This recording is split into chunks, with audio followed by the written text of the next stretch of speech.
آغا میرا آپ سے سوال ہے کہ جیسے تقریباً آج سے 100 سال پہلے سعودی حکومت وہابی حکومت نے جنت البقیع جنت المعلا کے قبرستانوں کو یہ کہہ کر توڑ دیا تھا کہ اسلام میں پکی قبریں بنانا حرام ہے. لہٰذا میں آپ سے معلوم کرنا چاہتا ہوں کہ شرعی لحاظ سے اسلامی لحاظ سے قرآن اور حدیث کی روشنی میں کیا پکی قبروں کو بنانا حرام ہے؟ بسم اللہ الرحمن الرحیم. قبور کا قائم رکھنا، باقی رکھنا، یہ بھی ایک آثار قدیمہ میں سے آتا ہے. اگر کسی قوم کو ختم کرنا ہے تاکہ وہ اپنے بزرگان کو یاد کرے تو اس کا بہترین راستہ یہ ہے کہ اس قوم کو ختم کرنے کے لیے اس کے آثار قدیمہ کو ختم کر دیا جائے. تو سب سے پہلا تو یہی ہے کہ ہماری قبور جو ہے اپنے بزرگوں کی یاد دلاتی ہے.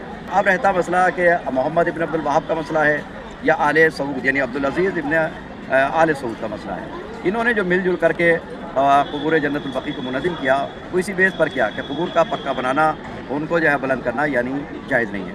تو سب سے پہلا تو قرآن کے حوالے سے اگر آ جائے تو نہیں، ایسا نہیں ہے. قبور کو بلند کرنا یا آثار قدیمہ کو بلند کرنا یہ قرآن کے حوالے سے اصحاب کہف کا واقعہ بالکل ہمارے سامنے مشہور ہے، سامنے ہے کہ اس کو باقی رکھنے کے لیے اس کو پختہ کیا گیا تاکہ یہ آثار باقی رہ سکیں. اس کے علاوہ اب مسئلہ آتا ہے کہ یہ کیوں منظم کیے گئے، یعنی کہ ان کا نظریہ کیا ہے. تو یہ تو قرآن کے حوالے سے یہ کہ یعنی اس کو ثابت رکھا جا سکتا ہے. ان کا بغض و عناد ہے، جس بغض و عناد کی بنیاد پر کیونکہ اب کہا جائے کہ یہ آج رسول کا روزہ باقی ہے، یہ کہ منہدم نہیں کیا. یقیناً اگر آج جنت البقیع کے بارے میں منہدم کا یعنی نظام جنت البقیع احتجاج نہ ہوتے تو یقیناً آج رسول کے روزوں کو بھی یہ منہدم کر دیتے.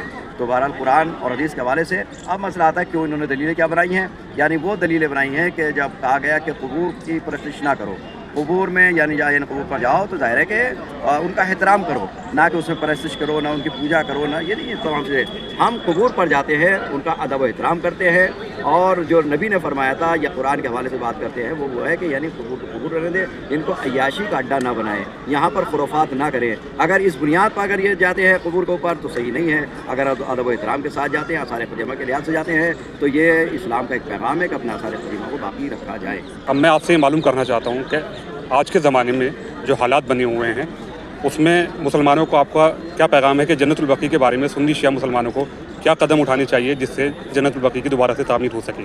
سارے مسلمانوں کو اس پر اتفاق کرنا چاہیے. اس کی وجہ یہ نہیں ہے کہ وہاں پر قبر شہزادی زہرا ہی ہے، وہاں پر ہزاروں اصحاب کی قبر موجود ہے، ائمہ اربعہ نبی کے ازواج کی وہاں پر قبر موجود ہے، نبی کے فرزند کی قبر موجود ہے. تو یہ مسئلہ فقط اہل تشیع کا نہیں ہے بلکہ امت مسلمہ سے جڑا ہوا مسئلہ ہے. اب ظاہر ہے کہ اس قبور سے متعلق دو ہی نظریے آئیں گے. ایک وہ نظریہ آئے گا جو امت مسلمہ کا ہے، اور ایک وہ نظریہ ہے جو دشمن رسول کا ہے. اور یہ جو آل سعود ہیں ان کا تعلق بھی صحیح معنی میں اسلام سے نہیں ہے، اور محمد ابن الوہاب کا بھی تعلق اسلام سے نہیں ہے. ان کا اسلام سے کوئی تعلق نہیں ہے. لہذا امت مسلمہ کو برابر شریک ہو کر کے قیام کرنا چاہیے تاکہ جنت البقیع کی بھی تعمیر ہو سکے اور روضہ رسول کی بھی حفاظت ہو سکے.